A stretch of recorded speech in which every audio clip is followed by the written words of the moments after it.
अस्सलाम वालेकुम। Joint session के साथ मैं हूँ सैयद आयशा नाज। प्रोग्राम के आगाज़ में ही तमहीद बांधते हुए सबसे पहले मेहमानों का तारुफ कराए देते हैं। माहिर कानून हमारे साथ मौजूद हैं नसीरुद्दीन खान नैयर साहब स्टूडियोज़ में ही।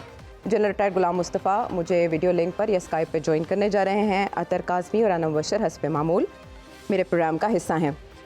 आज की अहम तरीन ख़बरों की अगर बात करें तो ख़बर ये भी अहम है कि 7 अरकान असम्बली को मुआविनीन ख़ुसूसी मुकर्रर कर दिया गया है। भले मुल्क डिफ़ॉल्ट के दहाने पर है, इससे क्या होता है, ठाट बाट तो दिखने चाहिए, नज़र आने चाहिए। और ज़ाहिर है काम बहुत ज़्यादा है जो करना है, जिसके लिए मुआविनीन ख़ुसूसी के इजाफे के बाद अब ये तादाद 80 से ऊपर हो चुकी है। हालांकि इससे पहले किफ़ायत शारी कमेटी बनी थी जिसने ये तजवीज़ दी थी कि 50% आप काबीना को कम करें, क्योंकि IMF के साथ जो आपके मामला चल रहे हैं उसमें यही तफसीलात मांगी जा रही हैं कि आपकी ब्यूरोक्रेसी क्या कर रही है, उसके क्या असासे हैं, आप अखराजात कैसे पूरे करेंगे, जो आप कर्ज बता रहे हैं आप उसको कैसे अदा कर सकते हैं, उसके लिए कोई प्लान दें। लेकिन ये सब होते हुए IMF टीम आपकी मुल्क में मौजूद है, आपके साथ मुज़ाकरात कर रही है और आप ये इक़दाम कर रहे हैं। अभी आपने उन्हें महकमे भी नहीं सौंपे, ये एजाज़ी तौर पर उन्हें ये ओहदे दिए गए हैं। बहरहाल इसका कोई जवाब अभी तक दिया नहीं गया, फराहम नहीं किया गया। अहम खबर एक और भी है कि जो PTI के 43 अरकान असम्बली कोर्ट चले गए थे, लाहौर हाई कोर्ट, उनके इस्तीफ़े मंजूर करने का जो हुक्म है वो मुअत्तल कर दिया गया है, जिससे उनकी नेशनल असम्बली वापसी की राह हमवार हो गई है। और ये मुतालबा ट्विटर पर PTI के रहनुमा करते दिखाई भी दे रहे हैं कि अब राजा रियाज अपनी कुर्सी और अपना कमरा खाली कर दें। लेकिन उससे ज़्यादा हम ये है कि सदर ममलिकत ने इलेक्शन कमीशन को ख़त लिख डाला है। सदर ममलिकत जो कि इससे पहले भी एक रेफरेंस इमरान खान साहब के कहने पर भेज चुके हैं। ये और बात है कि इमरान खान साहब ने उसे अपनी गलती करार दिया था। उसके बाद असम्बलियों की तहलील का मामला था, तहरीक अदम एतमाद का। इमरान खान साहब के साथी के तौर पर ही सदर ममलिकत हमें दिखाई दिए, कोशिशें भी करते रहे, कुछ मुज़ाकरात के सिलसिले में भी उन्होंने मुआवनत की। और उसके बाद हमने देखा कि जो शेरी मज़ारी हैं उन्होंने भी सदर ममलिकत से ये मुतालबा किया था कि वो अपना किरदार अदा करें। अब जो इलेक्शन के इनेकाद का मामला है, जिस पर लैतुलाल से ये हुकूमत काम ले रही है, उस पर सदर ममलिकत आए हैं मैदान में और उन्होंने ख़त लिखा है कि जल्द अज जल्द ये इलेक्शन का इनेकाद यकीनी बनाया जाए। तो सदर ममलिकत का वोहदा और इलेक्शन कमीशन को ये ख़त, इसकी आइनी और कानूनी अहमियत क्या है? नसीरुद्दीन खान नैयर साहब, मुझे आपकी रहनुमाई दरकार होगी। वो ये कह रहे हैं कि उनका ये काम है कि वो प्रिजर्व करें, प्रोटेक्ट करें और डिफेंड करें कॉन्स्टिट्यूशन को, प्रेसिडेंट ऑफ पाकिस्तान के तौर पर और हेड ऑफ स्टेट के तौर पर। क्या वो मजाज हैं? बिल्कुल। अगरचे सदर ममलिकत आइनी तौर पर सरबराह हुकूमत ममलिकत हैं, लेकिन योदा सिम्बॉलिक है। But at the same time he is also custodian of the constitution. उन्होंने गलत क्या किया है? उन्होंने एक एहसास ज़िम्मेदारी दिलाया है दूसरे आइनी ओहदेदारों को कि आप आइन की पासदारी करें। अगर आइन एक क्लियर मैंडेट देता है तो तमाम अदारों पे फ़र्ज़ है कि आइन और कानून की पासदारी करें। इस वक्त हो क्या रहा है मुल्क में कि गवर्नर साहब 2 सूबाई असम्बलियों की तहलील के बाद नए इंतखाबात की तारीख़ देने में लैतोलाल से काम कर रहे हैं और बरसरेआम कह रहे हैं कि इंतखाबात का भी होना शायद मुमकिन ना हो, मिला के कर दिए जाएँ, अभी डिले कर दिए जाए। सदर ममलिकत का ये ख़त तारीख़ का एक हिस्सा रहेगा कि जब आइन को पामाल करने की कोशिश हो रही थी तो सदर साहब एक महदूद हद में रहते हुए अपना किरदार अदा कर रहे थे, को कम अज़ कम उन अदारों को ये एहसास दिला रहे थे जो आइन को डिसोबे करने या डिफ़ाई करने पे इस वक्त माइल नज़र आ रहे हैं। अभी कोई एक्ट ऑफ डिसोबीडियंस या डिफाइंस वाज़ेह तौर पर नज़र नहीं आया, क्योंकि अभी मुद्दत मौजूद है 90 दिन में इंतखाबात होने की। लेकिन उन्होंने ये एहसास ज़रूर दिला दिया है और मैं समझता हूँ as custodian of the constitution उन्होंने अपना एक फ़र्ज़ अदा कर दिया है कि हम नेको बद हजूर को समझाए देते हैं, क्योंकि कल परसों से एक बहुत ही मुल्क के नामवर कानूनदान और आइन को समझने वाले एतजाज़ एहसन साहब का भी ये मौक़िफ़ था कि आइन को यूँ अगर ये रौंदेंगे, पामाल करेंगे, इंतखाबात ही नहीं करवाएंगे तो ये आर्टिकल 6 के मुर्तकब होंगे, क्योंकि आर्टिकल 6 ऑफ द कॉन्स्टिट्यूशन अपनी मौजूदा शक्ल में माजी से ज़्यादा इम्प्लिकेशंस रखता है। अब सस्पेंडिंग द कॉन्स्टिट्यूशन या holding the constitution in abeyance भी हाइटिज़न में फॉल करता है और obedience to constitution and law is the inviolable obligation of every citizen. This is the article 5 of the constitution And if the president has sensitized the Election Commission of Pakistan to act in accordance with Constitution and law, there is nothing wrong in it. At least it's part of the history now that president was on the right side and others were avoiding obedience So to the references Constitution. from history, उनका क्या मुआवजा पाकिस्तान के हालात से बनता है? अपने ख़त में उन्होंने 1812 का हवाला दिया, फिर 1864 का भी जिक्र कर रहे हैं। अमेरिका में सिविल वॉर चल रही थी, इसके बावजूद इलेक्शंस मुलतवी नहीं हुए। अब्राहम लिंकन को अगरचे मशवरा दिया गया था कि आप री इलेक्ट नहीं होंगे, इसके बावजूद उन्हें जाना पड़ा। ये मुआवजा बनता है? ये मैं अगर बात कर दूं थोड़ी सी आप नहीं करनी है जी। ज़रूरत क्या है? पाकिस्तान एक जमहूरी मुल्क है।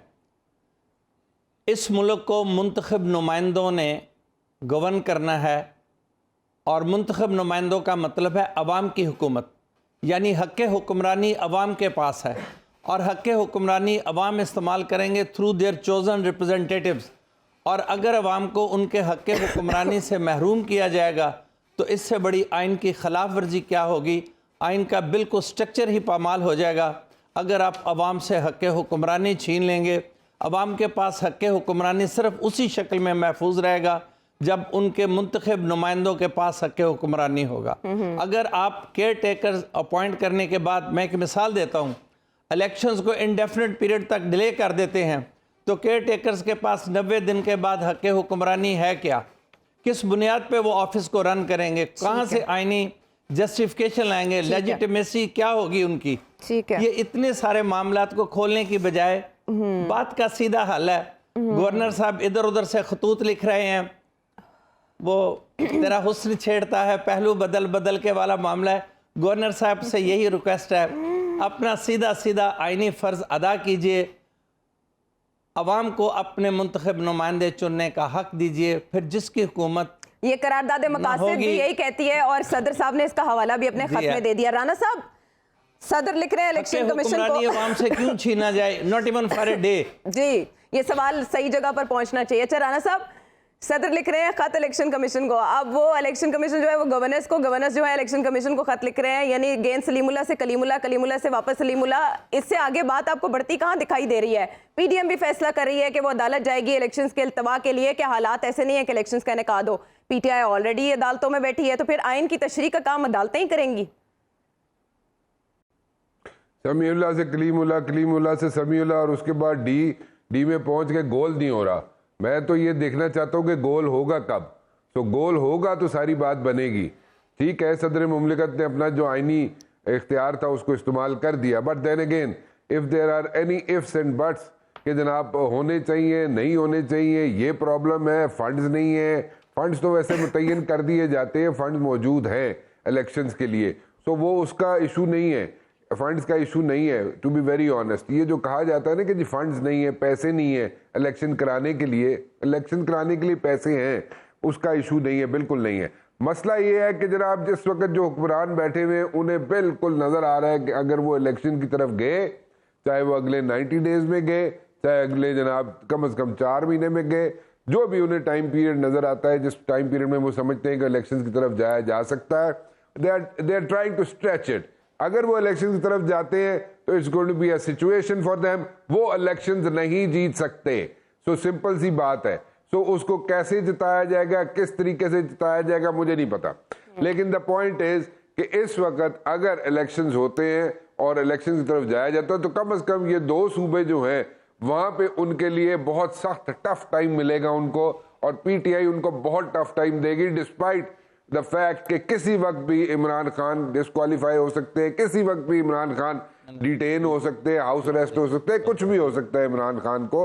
लेकिन if all these things are there, still Imran Khan या पीटीआई एक टफ टाइम दे सकता है। अब इसको कैसे काउंटर किया जा सकता है मुझे नहीं पता। 11 जमातें मिलके अगर इसको काउंटर नहीं कर सक रही इमरान खान को, तो फिर मेरे ख्याल में इनके पीछे से वजन उठा लेना चाहिए। ये लायबिलिटी बनना शुरू हो गए।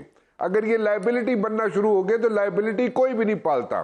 So let's face the reality, और रियलिटी चेक ये है कि लेट द पीपल डिसाइड। अगर लोग कहते हैं कि जी ठीक है उन्हें इमरान खान चाहिए 2 सूबों में, तो ले इमरान खान को। आगे इमरान खान ने क्या यहाँ पे किया है? 10 साल उन्होंने केपीके में हुक्मरानी की, 10 साल में क्या चेंजेस आ गई केपीके में? 10 चीजें ऐसी हैं जो नहीं कर सके इमरान खान। तो लेट द पीपल डिसाइड कि जी अगर केपीके में 10 साल से हुकूमत है इमरान खान की और उधर वहां पे कोई ऐसी कोई विजिबल चेंज नहीं ला सके इमरान खान, तो और फिर भी इमरान खान को वो लाना चाहते हैं, तो it's up to the people. वो क्या करते हैं, कैसे करते हैं, उनको जरा डिसाइड कर लेने दें। रह गया पीछे पंजाब, तो पंजाब में जो कुछ होता रहा है आप देख ले। बुज़दार साहब जो है, बुज़दार साहब जो वो यूरोपियन यूनियन के एम्बेसडर जो थे, उनको कहते थे, वो मेरे सामने का वाकया है, मुझे कहा था बुज़दार साहब ने कि जनाब मैंने उनको इंट्रोड्यूस कराया यूरोपियन यूनियन के एम्बेसडर से, और पहली हुकूमत का मेरे ख्याल पहले दूसरा महीना था पीटीआई की हुकूमत का, और प्राइम मिनिस्टर हाउस की मैं बात कर रहा हूँ, सॉरी प्राइम मिनिस्टर सेक्रेटरीट की मैं बात कर रहा हूँ, और वहाँ पे तीनों वज़राए आला ने वहाँ पे आना था और बुज़दार साहब भी वहाँ पे मौजूद थे। तो यूरोपियन यूनियन के एम्बेसडर वो जो मुस्टैश वाला था उसने मुझे कहा जी कि मुझे इंट्रोड्यूस करवा दे इनसे, चीफ मिनिस्टर पंजाब से। तो मैंने उनको कहा, मैंने कहा जी एनू मिल लो, एनू हाथ मिला लो, यूरोपियन यूनियन का एम्बेसडर जे। तो उसने बुज़दार साहब ने उसके साथ हाथ मिलाया, तो उन्होंने आगे से मुझे कहा कि बुज़दार साहब ने यूरोपियन यूनियन केड़ा मुल्क होता है। तो हालत तो ये है, मुझे उनके सेक्रेटरी साहब को बुलाना पड़ा, सेक्रेटरी साहब को मुझे बताना पड़ा कि जनाब तुसी चीफ मिनिस्टर साहब ने समझाओ कि यूरोपियन यूनियन केड़ा मुल्क होता है। फिर अल्टीमेटली उस यूरोपियन यूनियन के एम्बेसडर ने आगे से जनाब कार्ड दे दिया अपना, और उन्होंने कार्ड संभाल लिया। सो द पॉइंट इज कि अगर इमरान खान साहब से लोग इतने खुश हैं, उनकी क़यादत से इतने खुश हैं और दोबारा चाहते हैं कि वो लोग आज इमरान खान साहब आए और वही टीम दोबारा वहाँ पे मौजूद हो जो कि पहले भी यहाँ पे इतना कुछ होता रहा है, तो ठीक है, लेट द पीपल डिसाइड। उनको इमरान खान साहब अगर अच्छे लगते हैं, पीटीआई अच्छी लगती है, तो उनको आने दें, पता चल जाएगा कितने भी है सोए जो कुछ डिलीवर कर सकेंगे कर लेंगे, और वो नहीं कर सकेंगे तो एक्सपोज हो जाएंगे पीटीआई वाले। लेकिन लेट द पीपल डिसाइड, मेरे ख्याल में काफी हो गया। इसको जितना स्ट्रेच करेंगे एक सिचुएशन बनती जाएगी।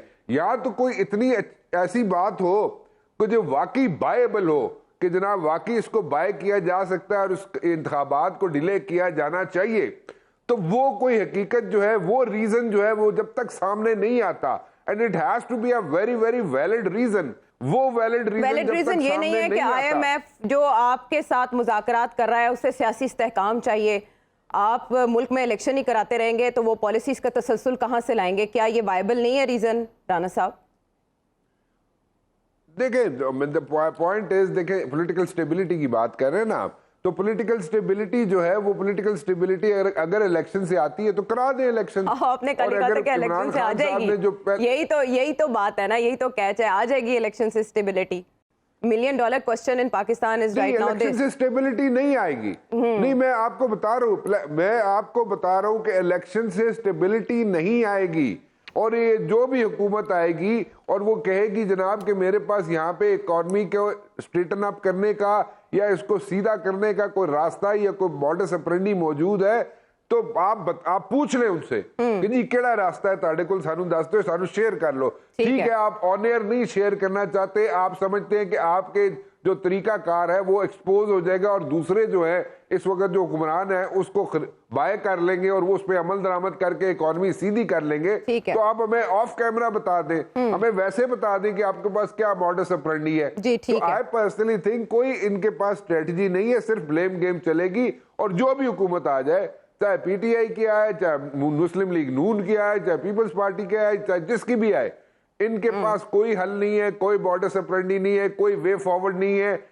और अगर कोई वे फॉरवर्ड है तो ऑफ कैमरा हमें बता दें, हम हो सकता है एजुकेट हो जाएं। ठीक है, हम इकोनॉमी के एक्सपर्ट नहीं है, we are not economic experts, but then again हमें सर एबीसी सिखा दें कि जी इस तरीके से हम मुल्क की इकोनॉमी ठीक कर देंगे और आपके मुल्क के जो सारे लोग हैं, फैसले ना हमारे मुल्क सिविल के जो हुकूमत लोग लेगी हैं, जो वो कि अवाम साथ की रहना नुमाइंदा होगी, तो मसाइल का हल हो सकता है। इमरान खान साहब का यही कहना और मानना है, और वो इसी की जंग भी लड़ रहे हैं। राना साहब, अब अतर आपकी तरफ इसलिए आऊंगी कि आपने कल तनकीद की शहबाज शरीफ साहब पे कि वो तुर्की किस सिलसिले में जा रहे हैं और उनको जहमत दे रहे हैं, वो पहले ही इस साल से 2-4 हैं, तो उनका दौरा मुलतवी हो गया, कैंसिल हो गया, एपीसी भी कैंसिल हो गई, दौरा भी कैंसिल हो गया। लेकिन आप देख रहे हैं दूसरी तरफ कैबिनेट साइज में इजाफा, इस पे तो आप बात करेंगे। सदर मुमलिकत का जो खत है वो इस सिचुएशन में पीटीआई के मौक़िफ़ को कितना हेल्प आउट कर सकता है?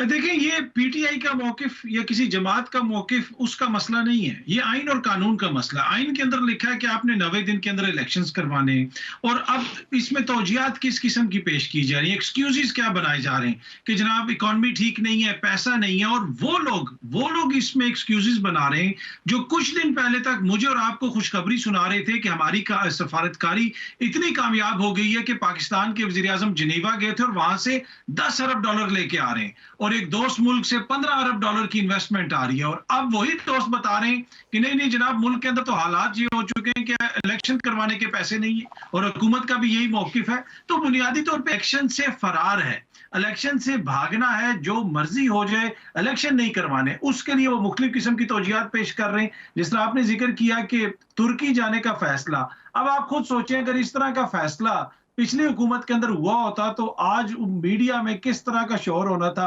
कौन कौन से कॉलम लिखे जाने थे। लेकिन अब अलमिया ये है कि इलेक्शन नहीं करवाए जा रहे, मईशत की ये हालत हो चुकी है, काबीना में जो तोसी हुई है उसमें भी आगे चल के हम बात करेंगे। लेकिन अभी तक हमारी जो इंटेलेक्चुअल क्लास है, इंटेलेक्चुअल एलीट है, वो इमरान खान की किसी मुबैना बेटी या उसके निकाह की तारीख या उसकी जाती जिंदगी या उसकी घड़ी से बाहर नहीं निकल पा रही।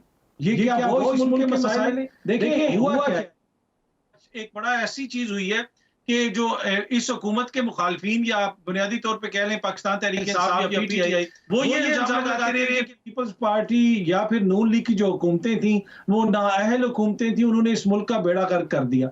अब इन्होंने हुकूमत में आके उसका काम बिल्कुल आसान कर दिया। पूरी कौम देख रही है कि ये मिल के हुकूमत चला रहे हैं, साथ इनके दोस्त भी शामिल हैं, और इन्होंने 10 महीनों में जो मुल्क की हालत की है उससे तो इमरान खान के बयानिए को इन्होंने बिल्कुल सच्चा साबित कर दिया कि ये नाअहल लोग हैं, ये अपनी जात से आगे नहीं निकल सकते। तुर्की में जल्जला हो तो इन्होंने अपना चक्कर लगा के आना है, आगे से पता नहीं उन्होंने कहा या खुद किसी ने शर्म दिलवाई है कि भाई आपका क्या काम है वहां पे। पर इससे आपको अंदाजा होगा कि कितनी सीरियस किस्म की हुकूमत चला रहे हैं। तो जो भी है इनका प्लान इनका यही है कि हमने इंतखाबात नहीं करवाने, और उसमें फिर ये मुख्तलिफ किस्म के हीले बहाने बनाते रहेंगे। बाकी सदर मुमलिकत का खत जो है वो तो सिर्फ एक याद दहानी के लिए, रिकॉर्ड पे लाने के लिए एक चीज़ है, बाकी मैं उसको कोई ज़्यादा सिग्निफिकेंट नहीं समझता।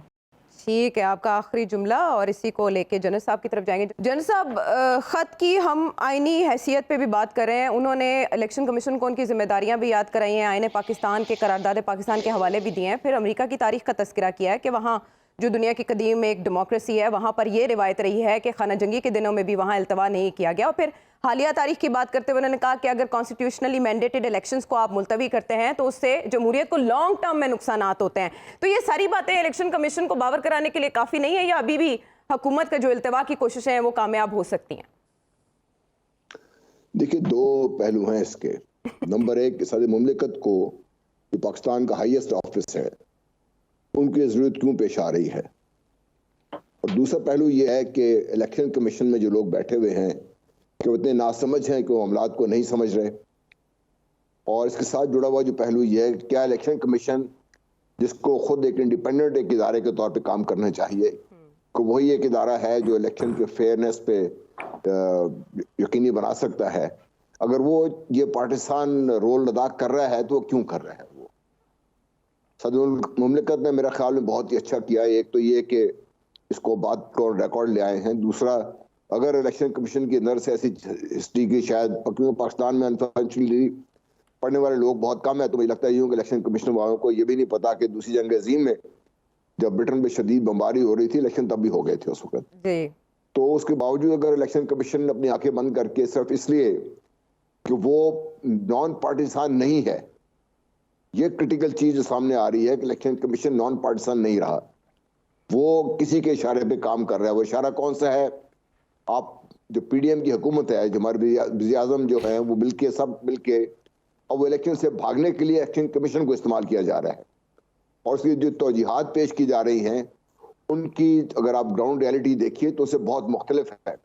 पाकिस्तान में PSL हो सकता है, इलेक्शन नहीं हो सकते। पाकिस्तान में नेशनल असम्बली के जो ज़मीनी इंतखाबात है वो हो सकते हैं, लेकिन सूबाई असम्बली के इलेक्शन नहीं हो सकते। मतलब कोई आपको नजर आ रही है इसमें कोई आयरनी इसमें कुछ? तो मेरे तो अपना ख्याल ये है कि एक चीज बहुत बड़ी वाज़ेह दोबारा जो खान साहब बार बार बात कर रहे थे उस पर मोहर सबत कर दी है इलेक्शन कमीशन ने अपने किरदार की वजह से। क्योंकि इलेक्शन कमीशन को इन तौजीहात पे या किसी एक गवर्नर के कहने के ऊपर अगर इलेक्शन कमीशन ने काम करना है तो फिर आप रहने दें इलेक्शन कमीशन को। और एक जो बड़ी बात मैं बार बार ये करता रहा हूँ और फिर दोबारा सामने आ रही है कि हमारा जो इस वक्त पोलिटिकल अशराफिया है वो पाकिस्तान के सियासी मसाइल के हल में मुकम्मल नाकाम हो चुका हुआ है और हर मसला आपकी अदालतों में जा पहुंचता है। ये अगर अदालतों ने ही बार बार हर कदम पे रहनुमाई करनी है तो फिर हमने इतना ज्यादा पैसा खर्च करके जो MNAs पाल रहे हैं, MPs पाल रहे हैं, अब तो माशा अब इसका मुझे मुबारकबाद दीजिए, मेरा अपना जो MNA है वो भी एक एडवाइजर बन गया हुआ है, हमारे साथ वाले MNA वो भी एडवाइजर बन गए हैं। तो और मेरा ख्याल है अभी शायद थोड़े 5 अगर 220 मिलियन में से 5 और निकाल दे तो बहुत थोड़े से रह गए हैं जिनको बाकी सबको भी मेरा ख्याल है समझ में लिया वजीर बना दे इसका। इसके अलावा हमारी हुकूमत ने अपनी नाकामी का इससे बड़ा और कोई सबूत नहीं है उनके पास। आप सिर्फ ये पूछने के लिए कि इस मुल्क में जहाँ पे आपके पास खाने को पैसा नहीं है और रो रहे हैं, पीट रहे हैं, आप अपनी काबीना बढ़ाई जा रहे हैं और फिर थोड़ा सा हटके जरा सा ये जो हमारे तुर्की में सफीर थे पिछले बार जब ज़ल्ज़ला आया था, बहुत शदीद ज़ल्ज़ला था, उस वक्त के जो प्राइम मिनिस्टर थे, जो मौजूदा प्राइम मिनिस्टर के बड़े भाई थे, वो मुसर थे जाने पर, बड़ी मुश्किल से हफ्ता एक रोका। जब वहाँ पहुँच गए तो वहाँ पहुँच के उन्होंने दिन तो जो बड़ी मुश्किल से गुजारा, दाएं बाएं फिराते रहे उनको। शाम को उनको वो कबाबिया बड़ा मशहूर तो जाने की फिर दोबारा ख्वाहिश जाहिर की, तो उस वक्त एम्बेसडर ने रोका कि खुदा के लिए सर यहाँ पे तबाही मची हुई है और आप ये इस तरफ चल पड़े हैं। फिर हमारी सियासी अशराफिया ने अपनी नाकामी का इससे बड़ा खुला सबूत और नहीं हो सकता कि पाकिस्तान के आइन की हिफाजत जिनकी जिम्मेदारी है वही इस आइन को इस तरीके से पामाल कर रहे हैं कि अब मेरा ख्याल है लोग फौजी डिक्टेटर्स को भूल जाएंगे। उनके बारे में बातचीत करना वैसे भी हम बंद कर देनी चाहिए, क्योंकि आइन की पामाली जिस तरीके से हमारी सियासी अशराफिया कर रही है, जिस तरीके से वो इसकी इत्तेहाद लेके आ रही है, इसके बाद शायद आपको वो बार बार जो लोग कहते थे कि we need a new constitution now और इसको थोड़ा सा रिवाइज करें, बेहतर करें, इसको ओरिजिनल शेप में लेके आएँ और आज के हालात के मुताबिक इसको अपडेट करें। शायद मेरा ख्याल है ये भी बहुत बड़ा एक इशू है जो हमें इस पर गौर करना पड़ेगा, क्योंकि हमारे आइन को बार बार जिस चीज़ पामाल किया जा रहा है उसकी तशरीह बार बार जो हम कोर्ट में लेके जा रहे हैं, बार बार जो हमें हर कदम पे हमें जो मसला बन रहा है। जुन साहब बिल्कुल सही कह रहे हैं। कहा जाता है कि यहाँ पर मिलिट्री इस्टेब्लिशमेंट ने आइन को पामाल किया या रौंदा, तो इस सियासतदानों के अपने रवैये ऐसे हैं कि आइन को मोम की नाक बना के अपनी मर्जी के मुताबिक उसे मोड़ दिया जाता है। ये अलमिया है हमारे मुल्क का, जिसकी वजह से हम हमेशा से दायरों के सफ़र में चल रहे हैं। इलेक्शन कमीशन के इख्तियार पर जब बात करें, नैयर साहब ब्रेक पर जाने से पहले ज़रा इसको क्लियर कीजिएगा। इलेक्शन कमीशन मुशावरत का पाबंद है तमाम स्टेक होल्डर्स के साथ, और अगर बाई इलेक्शंस की तारीख देने की बात है तो ये गवर्नर्स को देना है। बिल्कुल नहीं, मैंने यही कहा है कि वो इधर उधर से घुमा फिरा के बात कर रहे हैं, लेटर्स लिख रहे हैं, इनका कोई फ़ायदा नहीं है। उनकी आइनी जिम्मेदारी है कि वो एक तारीख दें ताकि उसके 7 दिन के अंदर इलेक्शन कमीशन कानून के मुताबिक इलेक्शन प्रोग्राम का अनाउंस कर सके और आवाम को कॉल कर सके कि वो अपने नुमाइंदों को मुंतखब करें। अभी एक मैं हालिया अदालती हुक्म के बारे में नाजरीन की तवज्जो दिलाना चाहता हूँ। ये 3 फरवरी को एक पटिशन में जारी किया गया है फाजिल अदालत आलिया ने। ये पटिशन है Pakistan Tehreek Insaf through general secretary Asad Umar versus governor of Punjab. इसमें ये इशू था और इसका पैरा नंबर 4, इससे जो ऑब्जर्वेशन है फाजिल जज साहब की, मेरी नाक़िस अक़ल के मुताबिक गलत भी हो सकती है मेरी समझ, उसमें वाज़ेह इशारा मिलता है कि 90 दिन के बाद इंतखाब की तारीख़ का मुकर्रर किया जाना कॉन्स्टिट्यूशनल रिक्वायरमेंट्स की ब्रीच हो सकता है। अगरचे इंटरम ऑर्डर मर्ज करेगा फाइनल ऑर्डर में और कल 9/2 के लिए ये पिटीशन दोबारा फिक्स्ड है जी फाजिल अदालत आलिया में, और मुअज़्ज़ज़ अदालत आलिया ने यह भी हुक्म दे रखा है कि तमाम मसूल लहन रिस्पोंडेंट्स अपने तहरीरी जवाब दाखिल करें। ये मामला अदालत में डायरेक्टली और सब्सटेंशली सब जुडिस है। अफसोस की बात यह है कि हमारे सियासतदान वहीं खड़े हैं जहां ये 1988 में खड़े थे। तब हाजी सैफुल्लाह केस में यही इशू आया और आज भी वही इशू हाई कोर्ट के सामने है, सुप्रीम कोर्ट के सामने है। ये अपने मामला अपने ही बनाए हुए आइन और कवानीन के ताबे क्यों हल करने के लिए तैयार है। आपकी बात दुरुस्त है, जो भी बरसे इक़्तिदार होता है वो आइन को अपने मुताबिक ढालना चाहता है, कानून को अपने मुताबिक चलाना चाहता है।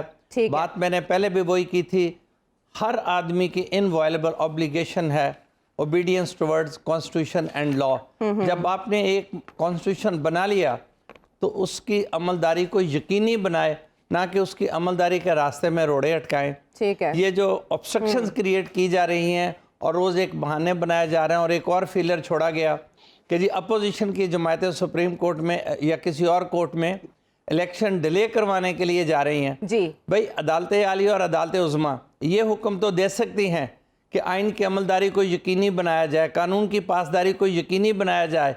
इस बात को कैसे तोफ़ुज़ दे सकती हैं कि आप आइन और कानून की वाज़े आर्टिकल्स या दफ़ात को बिट्रे करें या बाईपास करें? आइन की मुहाफ़िज़, आइन की मुहाफ़िज़ अदालत आलिया और अदालत उज़्मा है। कल की आपने बात की 9 फरवरी को, अब जब जवाब रिस्पोंडेंट्स जमा करा देंगे तो आपके ख्याल में कल ही कोई ऑर्डर भी आ सकता है? आर्गुमेंट्स हो रहे हैं, आर्गुमेंट्स पहले भी पार्शियल आर्गुमेंट्स हुए हैं। हाँ, कल का दिन फिर इंपॉर्टेंट ऑन दिस इशू करेगा, बहुत कुछ तय कर देगा। नाज़रीन की सहूलत के लिए बता दिया बिल्कुल ठीक है। और आपने हाँ जी, लेकिन अफसोस की बात यह है कि पहले भी कई बार ये बात हुई है कि हम सियासतदान हर मामले को घसीट के अदालतों में क्यों लेके जाते हैं? क्या हम इतना फहम नहीं रखते कि हम अपने तौर पे समझ सकें कि आइन क्या है और कानून क्या है? बिल्कुल। और इस बारे में सुप्रीम कोर्ट के रिमार्क्स भी हैं कि जो पार्लियामेंट के पैदा किए गए मसाइल हैं, और हमारे स्पीकर साहब को अभी तक नहीं पता चला कि बगैर इंटरव्यू के, हाँ, ये जिस तरफ आप बहस को मोड़ रहे हैं, नहीं साहब, इस पे हमने अगले सेगमेंट में बात करनी है। बिल्कुल बहुत अहम है ये कि लाहौर हाई कोर्ट की जानिब से एक डिसीजन आया जिसके बाद पीटीआई की पार्लियामेंट वापसी की राह हमवार हो गई है। अपोजिशन लीडर का ओहदा उनको मिल सकता है। तो क्या विफाक में अब हम निगरान हुकूमत का सेटअप देखें बाहमी मुशावरत से, और क्या इसको हुकूमत चैलेंज कर सकती है? ब्रेक के बाद वापस आएंगे, इस पे बात करेंगे। खुशामदीद कहेंगे आपको एक बार फिर शो में। और तेज़ी से नैयर साहब, मुझे आपसे ये जानना है इसका आईनी और कानूनी पहलू, क्योंकि तहरीक इंसाफ के साबिक अरकान असेंबली ने दरख्वास्त दी थी, चैलेंज किया था जो उनके डी नोटिफाई किए गए इस्तीफ़े, उस पर अब लाहौर हाई कोर्ट का जो डिसीजन आया, क्या ये स्पीकर के इख्तियारात में मुदाखलत के मुतरादिफ नहीं है? नहीं, अभी डिसीजन तो सामने नहीं है, लेकिन एक पिटीशन एडमिट हुई और उस पर एक इंटरम ऑर्डर मिला है जिसके ज़रिए उन अरकान को रिलीफ मिला है जिनके इस्तीफ़े मंजूर करके उन्हें डी नोटिफाई करके जी उनकी रुकनीत ख़त्म कर दी गई थी। अब बात यह है कि किसी और बात पे जाने की ज़रूरत नहीं। स्पीकर साहब एक तसलसल से फरमा रहे थे कि मैं इस्तीफ़े उस वक़्त मंजूर करूँगा जब कोई फ़र्द अपने हाथ से लिखा हुआ इस्तीफ़ा अपने दस्तों के साथ मेरे सामने पेश करेगा, मैं उससे क्वेश्चंस करूँगा, सेटिस्फाई होऊंगा, उसकी वॉलंटरीनेस को देखूंगा, तो उसके बाद इस्तीफ़ा मंजूर करूँगा। अगर स्पीकर साहब का वो एक आईनी ओहदा के हामिल हैं, अगर इसी मौक़िफ़ को सामने रखा जाए तो इस अंदाज में जो इस्तीफ़े मंजूर किए गए हैं और जो पिटीशन की कंटेंशंस हैं कि 22 तारीख को संडे को ये इस्तीफ़े मंजूर करने का नोटिफिकेशन ज़ाहिर किया गया है, 23 तारीख को हमने ईमेल की है, इलेक्शन कमीशन को इन्फॉर्म किया है, लेकिन 25 तारीख को इलेक्शन कमीशन ने हमें डी नोटिफाई कर दिया on the basis of notification of the speaker. इन दोनों नोटिफिकेशंस को अब हाई कोर्ट में चैलेंज कर दिया गया है। बोथ आर सब जुडिस बिफोर द हाई कोर्ट। बेहतर फैसला इसमें अदालत आलिया ही करेगी। और इस चैलेंज कर दिया गया तो नहीं, चैलेंज करने का तो हक है उनका, लेकिन इंटरम ऑर्डर को कहाँ तक चैलेंज करने की गुंजाइश है ये भी सुप्रीम कोर्ट देखेगी। इंतजार मैं नहीं कह सकता कि सुप्रीम कोर्ट इंटरफियर करेगी या नहीं करेगी। सुप्रीम कोर्ट के पास बड़ी वाइड पावर्स होती हैं, ठीक है, लेकिन जिस बुनियाद पे स्पीकर साहब का मौक़िफ़ रहा है, देखना तो यह है कि अब जिस अंदाज में ये इस्तीफ़े मुकर्रर किए गए, मंजूर किए गए हैं, अगर उन्हें जवाब देने के लिए कहा जाता है और ये सारी बातें उनके सामने आती हैं, तो उनकी, मैं एक आला आईनी ओहदेदार हैं, ये तो नहीं कह सकता कि ये मुतज़ाद बयानी क्या है, इसकी वजाहत वो खुद ही करेंगे। लेकिन एक बात सेटल्ड है लॉ में कि इस्तीफ़ा उसी वक़्त मंजूर होगा जब कोई मुंतखब नुमाइंदा इनफरादी हैसियत में अपना इस्तीफ़ा लिखा हुआ दस्तखती देगा और स्पीकर को इत्मीनान दिलाएगा कि ये मैंने रजा कराना तौर पर दिया है और मैं ये इस्तीफ़ा देने की नीयत भी रखता हूँ। अदालत के तीन कंसीडरेशन जरूरी है। साहब ने यही चीज़ें बयान की और जिसके बाद अदालत की तरफ से ये हुक्म आया। लेकिन अब इसके जो फर्दर इम्प्लीकेशंस हैं राना साहब, so we should now think that PTI is going to get relevant in parliament. Parliament में इस तौर इसकी वापसी होगी। राजा रियाज is out, no more. So who is going to be the opposition leader आपके मुताबिक? Very good question. देखें, इस वक्त सिचुएशन जो है पार्लियामेंट लॉजेस की मैं आपको बता देता हूँ। पार्लियामेंट लॉजेस में जिस तरीके से पीटीआई के मेंबरान से जो अपार्टमेंट से वो खाली कराए गए हैं, उसके बाद स्टैंडिंग इंस्ट्रक्शंस हैं, there are standing instructions in the parliament lodges Islamabad कि वहां पे पीटीआई का कोई मेंबर नजर ना आए। और अगर किसी ने बाहर सिक्योरिटी वाले या पुलिस वाले अगर पीटीआई का कोई मेंबर जो है पार्लियामेंट लॉजेस में एंटर होता हुआ देख लिया तो उन्होंने खैर कोई नहीं, जेडे होते सिक्योरिटी वाले खलोते ने। फिलहाल तो सिचुएशन ये है। Now if we come to like this, यहाँ पे आए अगर पार्लियामेंट के अंदर, तो वो सारी दुनिया को पता है जो कुछ हुआ पार्लियामेंट के अंदर। यहाँ पे जनाब किस तरीके से राज साहब ने जो कुछ किया वो आप सबके सामने है। लेकिन बैकड्रॉप में अगर आप इस चीज को देखें कि nobody is allowed to enter the parliament lodges, ठीक है, and there are strict instructions कि अंदर बंदा को पीटीआई से नजर ना आवे। सो जहां पे सिचुएशन ये हो कि पीटीआई के मेंबरान जो है वो नजर ना आए, तो उनके लिए फिर वहां पे क्या गुंजाइश क्या रह जाएगी, मुझे ये समझा दे पहले, ठीक है। तो उनके लिए जिंदगी जो है वो आसान नहीं, मुश्किल होती जा रही है पीटीआई के मेंबरान के लिए दिन ब दिन। तो every day passing by there is a serious issue for the PTI people, you know, PTI parliamentarians. एक तो ये होगी सिचुएशन। दूसरा मसला ये है कि इमरान खान साहब जो है, अब सुबह जो केस है इमरान खान साहब का, ठीक है, अब उसमें भी फुल बेंच बैठा हुआ है। अब उसमें फुल बेंच बैठा हुआ है इमरान खान साहब का जो केस है allegedly जो उनकी मुबैना बच्ची का, ठीक है, उसका एक लार्जर बेंच बन गया है। उसका लार्जर बेंच बन गया। अब उस लार्जर बेंच ने भी कुछ ना कुछ तो करना है ना। when there is a larger bench over there, तो वो कुछ ना कुछ तो चीजें सामने लेके आएगा ना। अब उसमें स्टेटमेंट्स भी हैं। अब वो स्टेटमेंट्स जो है वो कई स्टेटमेंट्स तो ऐसी हैं जो पड़ी हुई हैं, ठीक है, जो नहीं है वो भी मेरे पास मौजूद है, जो इस वक्त रिकॉर्ड का हिस्सा नहीं है, ठीक है। चले, ये तो एक अलग चीज है। Let the court decide what they have to decide now. अब उसके बाद क्या सिचुएशन बनती है? इमरान खान साहब कहते हैं जी 14 फरवरी तो बाद। अब 14 फरवरी की आप मेरी क्लास लेती रहती हैं हमेशा, लेकिन 14 फरवरी का दिन वो गुजार लेंगे, लेकिन उसके बाद जो है वो कहते हैं जी मैं फिर सड़कों पे आ जाऊंगा। अब सड़कों पे तो वो आ जाएंगे, लेकिन कितनी दफा, कई मरतबा वो सड़कों पे आ चुके हैं। सो द पॉइंट इज कि उसका नेट रिजल्ट जो है वो नहीं निकल रहा। सो नेट रिजल्ट इसलिए नहीं निकल रहा कि उनको नेट रिजल्ट अब निकालना होगा, क्योंकि पीपल वांट रिजल्ट्स। रिजल्ट्स जो है उन्होंने अपने दौरे हुकूमत में जो उन्होंने अकाउंटेबिलिटी का प्रोसेस शुरू किया था, उसके नेट रिजल्ट भी नहीं निकले। आप जो मर्जी कहते रहे, बल्कि उन्होंने खुद मेरे इंटरव्यू में कहा था कि जनाब मेरी टीम जो थी वो डी तक आती थी, लेकिन डी के अंदर गोल करने की जब बात आती थी तो मेरी टीम अकाउंटेबिलिटी वाली गोल नहीं कर सकती थी। अब सारी बातें अगर सामने रखें हम, तो लॉन्ग मार्च भी हमने देख लिए, 2 लॉन्ग मार्च देख लिए, जो मर्जी रीजन दे दें आप कि जनाब वहां पे खून खराबा हो जाना था, मैंने अवॉइड किया उस चीज को, व्हाटएवर। अगर इमरान खान साहब चाहते हैं कि वो डिफॉल्ट ना हो, नहीं मैं नहीं कर रहा, मैं ये चाहता हूं कि पीपल वांट रिजल्ट, ठीक है, दे वांट रिजल्ट्स। और इमरान खान साहब से अगर उन्होंने अपनी होप्स पिन की हुई हैं और एक मरतबा फिर इमरान खान साहब बाहर सड़कों पे आने के लिए तैयार हैं, तो फिर उनको कोई ना कोई रिजल्ट निकालना चाहिए। Just to stay alive in the media is not enough now, and it won't work like that now. अब उन्होंने अगर बाहर निकलना है तो फिर कोई ना कोई हल कट के निकलन, फिर वापस जान। ऐसे नहीं हो सकता कि बार बार निकले और ऑब्जेक्टिव्स अचीव ना हो। उस तरह उनका वोटर सपोर्टर जो है एग्जॉस्ट हो चुका है, उसको एग्जॉस्ट मजीद मत करें। जेल भराओ तहरीक होगी, जेल भर दो जी, फिर ये कर दो वो कर दो, सो दो। नाउ पीपल वांट कि अगर खान साहब निकलते हैं तो वाकई कोई ना रिजल्ट्स निकालें। अगर ऐसे ही just for the heck of it अगर ये स्टेटमेंट्स देनी है and to stay alive in the media and then the party should stay alive, वो that is not enough because people have grown up. क्यों नहीं मुद्दा बिक रहा पीडीएम का? मुद्दा इसलिए पीडीएम का नहीं बिक रहा कि उनके पास नई कोई चीज बेचने के लिए है नहीं है।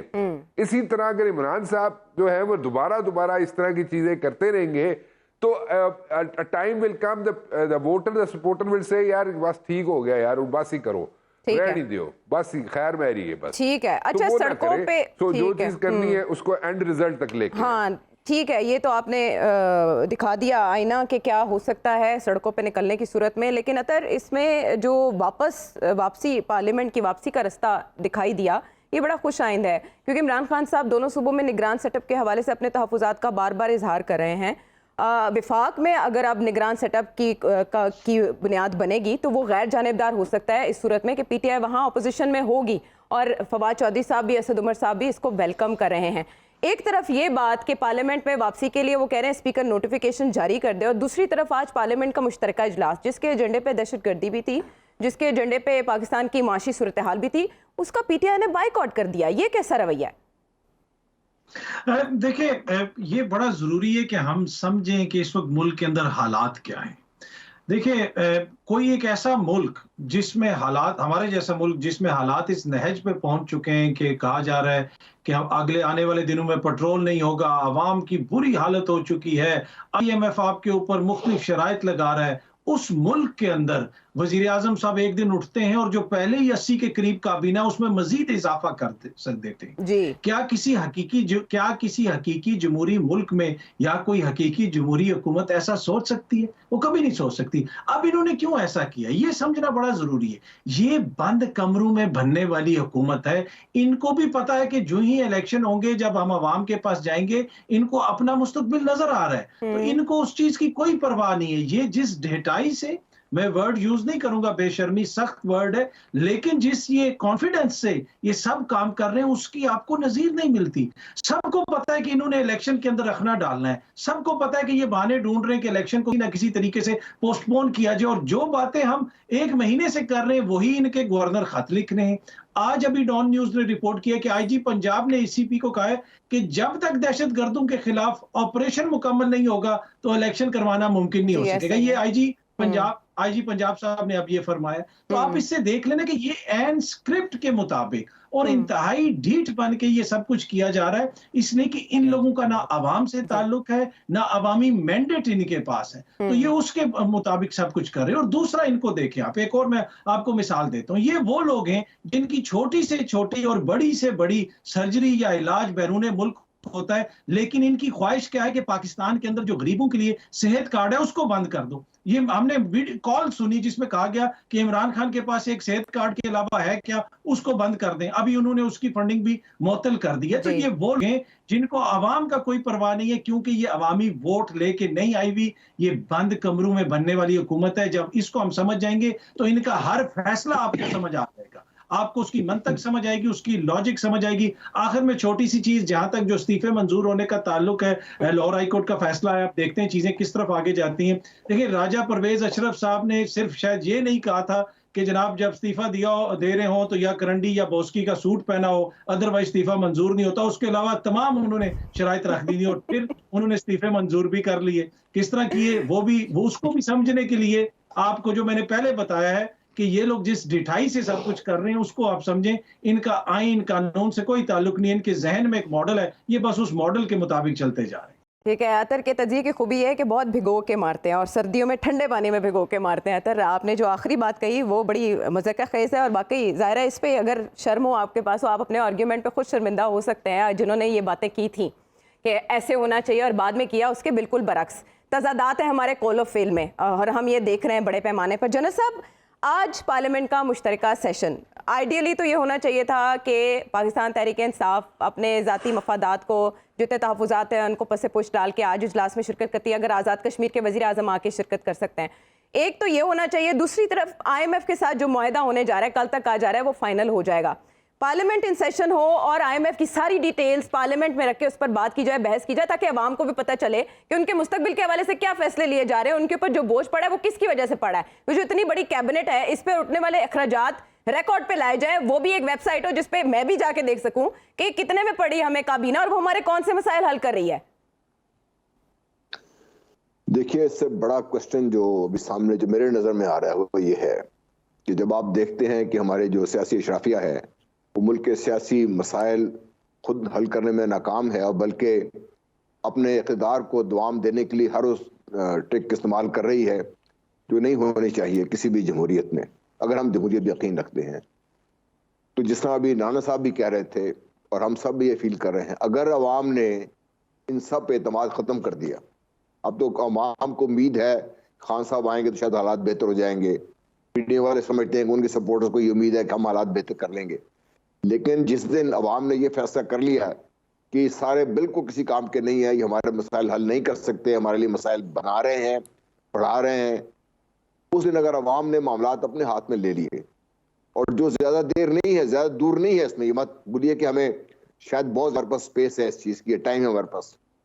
अगर वो अवाम ने अपने हालात अपने हाथ में ले लिए सारा कुछ, तो फिर मुल्क के साथ क्या होगा। मैं समझता हूँ हमारी सियासी अशरफिया हालात को तारीख के तनाजुर में, सॉरी तारीख तो खैर बहुत कम पढ़ी होगी इन्होंने, इस तनाजुर में देखने की इन्होंने कभी कोशिश नहीं की। अगर आप कोशिश करते तो आप जो आज सवाल कर रही हैं, देखिए पीटीआई तो असम्बलियों से बाहर निकाल दी गई थी, अब उसी से अगर वापस हम तवक्को रखते हैं कि एक ही घंटे में वापस आ जाएंगी सॉरी, तो फिर हुकूमत को कुछ इकदाम करने चाहिए थे उनको लेके आने के लिए। अगर आप एक ज्वाइंट सेशन बना रहे हैं इतने बड़े सीरियस इशू को डिस्कस करने के लिए, तो फिर आना चाहिए था सामने। नंबर 2, आप ऐसे इश्यूज को असेंबली में, जो हमारी असेंबली में डिस्कशन होती है, इस टोटली पॉइंटलेस होती है। ये स्वाय पॉइंट स्कोरिंग की होता कुछ नहीं है, क्योंकि उसके ऊपर कोई बेसिस पे नहीं बात हम कर रहे होते। एक दूसरे पर इल्जाम तराशी के अलावा इसमें मैंने अभी तक नहीं देखा। जो पाकिस्तान के सबसे इंपॉर्टेंट सेशन होना चाहिए जो बजट का है, उसमें कभी भी इन्फॉर्म डिबेट मुझे नजर नहीं आई। हाँ, सीरियस डिबेट नहीं होती। लेकिन जनरल साहब, आपने तो कहा था ना कि बेहतरीन प्लेटफॉर्म यही है, पार्लियामेंट, इधर आके बात करें एपीसी की बजाय। एपीसी तो हुई नहीं। प्लेटफॉर्म तो यही है, मैं प्लेटफॉर्म यही है, लेकिन मैं जो इस मायूसी का इजहार कर रहा हूँ ना कि हमारे जो मेंबरान है जिनको हमने लेट करके भेजा हुआ है, यही रहता है जी, जो हमारी मुल्क की इज्तिमाई दानिश है। अब देखिए, हमारे मुल्क की इज्तिमाई दानिश का ये हाल है, तो फिर इस मुल्क की बेहतरी के लिए इक़दाम कौन उठाएगा इसके लिए। एक दफा पिछले मुझे जो रिसेंट पास्ट में जब ये यमन के जंग का मसला बना था और बार बार ही कहा जा रहा था, उस वक्त मुझे लग तो ये था, कम अज कम इंप्रेशन यही था कि उस वक्त वज़ीर-ए-आज़म ने अपने आप कमिट कर दिया हुआ है। लेकिन जब ये मसला असेंबली में आया तो पहली दफा हमारी जो इज्तिमाई दानिश ने बड़ी दानिशमंदी का सबूत दिया और पाकिस्तान को यमन के अंदर घुसने से रोक लिया, वरना पाकिस्तान की तबाही और कहीं जारी होती।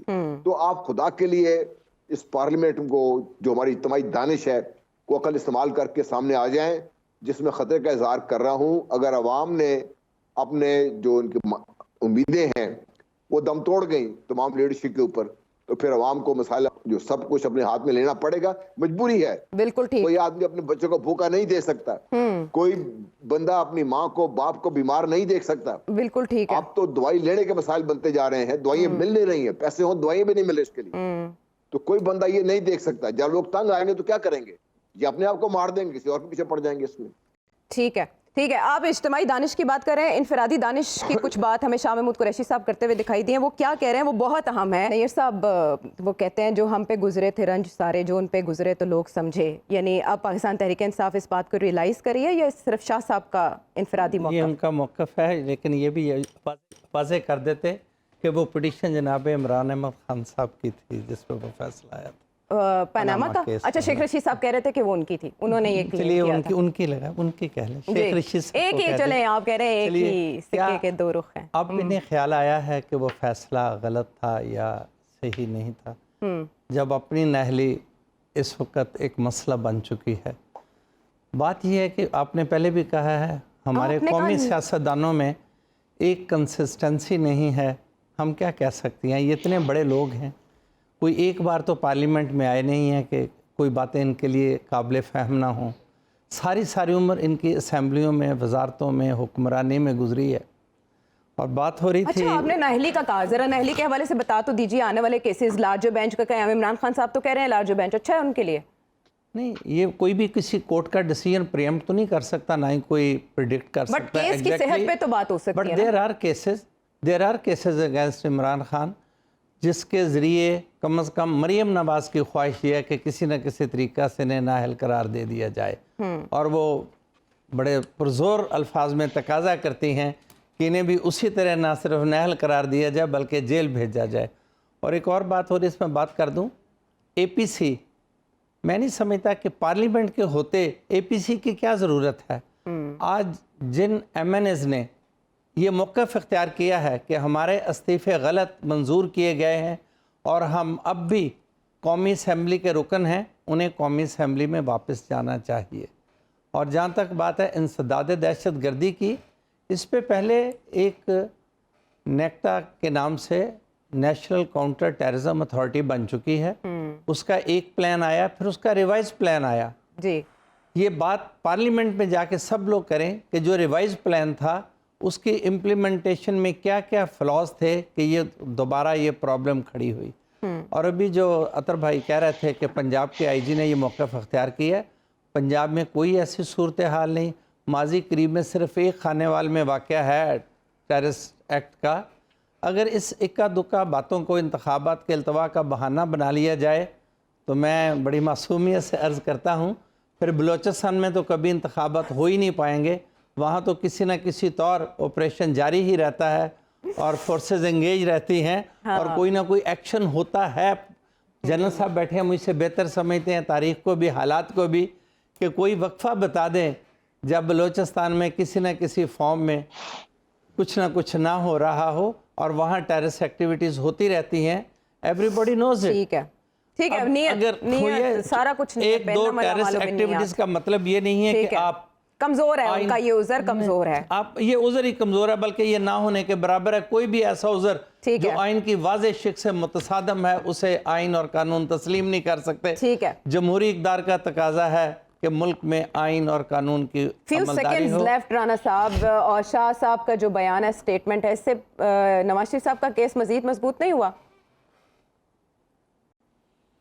देखें, शाह साहब जो है ना, बेसिकली बड़े उनको जो पिच किया जाता रहा है वो ऐसे किया जाता रहा है कि शाह साहब जो है अपनी सियासत जो है अपने तरीके से करते हैं और हमेशा से उनका ये उन पे ये टैग लगा रहा है और कई मरतबा इमरान खान साहब इससे नाला भी हुए हैं। लेकिन देन अगेन शाह साहब बहुत कोशिश करते हैं वो इस तरीके से किसी तरीके से बैलेंस आउट करके रखें चीज़ों को कि इमरान खान साहब भी नाराज ना हो और वो अपनी सियासत भी जिस तरीके से करते आए हैं उसी तरह करते रहें। But then again that is not liked by most of the PTI guys. But जो शाह साहब की सियासत है, शाह महमूद कुरैशी साहब की, उसको उसके अंदर बैलेंस इसलिए रखा जाता है कि कल को अगर उनको क़यादत संभालनी पड़े पीटीआई की फॉर वन रीजन और दी अदर, तो वो एडमिनिस्ट्रेशन जो है या एस्टेब्लिशमेंट जो है उनको सूट करेंगे वो, और सूट इसलिए करेंगे कि वो उनके अंदर फ्लेक्सिबिलिटी होगी। सो वो अपनी उस किरदार को सामने रखते हुए पीटीआई को संभालने से ना मुझे याद आया मुनीस इलाही साहब और मुस्लिम लीग काफ का जम होना बात की जा रही थी पीटीआई में, लेकिन मुनीस इलाही साहब आजकल हैं कहाँ? राना साहब खबर है कोई? मुनीस इलाही साहब मुल्क से बाहर है मेरे ख्याल में स्पेन में है शायद वो। अच्छा, तो वो मुझे उसका कंफर्म नहीं है, लेकिन मेरे ख्याल में मुल्क से बाहर है और शायद स्पेन में है। ठीक ठीक ठीक। अच्छा, मैं गया नहीं यार, अच्छा ठीक है नहीं गूगल पे पहले जावांगा, लेकिन अतर जाने से पहले आर्मी चीफ को शक का फायदा देना, इससे क्या मुराद है? उनको देना चाहिए, इससे ये मुराद है कि वो उनको शक का फायदा इमरान खान साहब को देना चाहिए या ये इट्स वाइस इमरान खान वर्सा? साहब और तो किसी, अगर इमरान खान और किसी को नहीं देते और आर्मी चीफ को दे रहे हैं तो फिर आप समझ जाए ना कि उनको क्यों दे रहे हैं वो, तो उनको तो बनता है देना। मेरा ख्याल है इस बहुत गहरी बात के साथ हम खत्म करेंगे। अगले प्रोग्राम तक के लिए अल्लाह के बाद।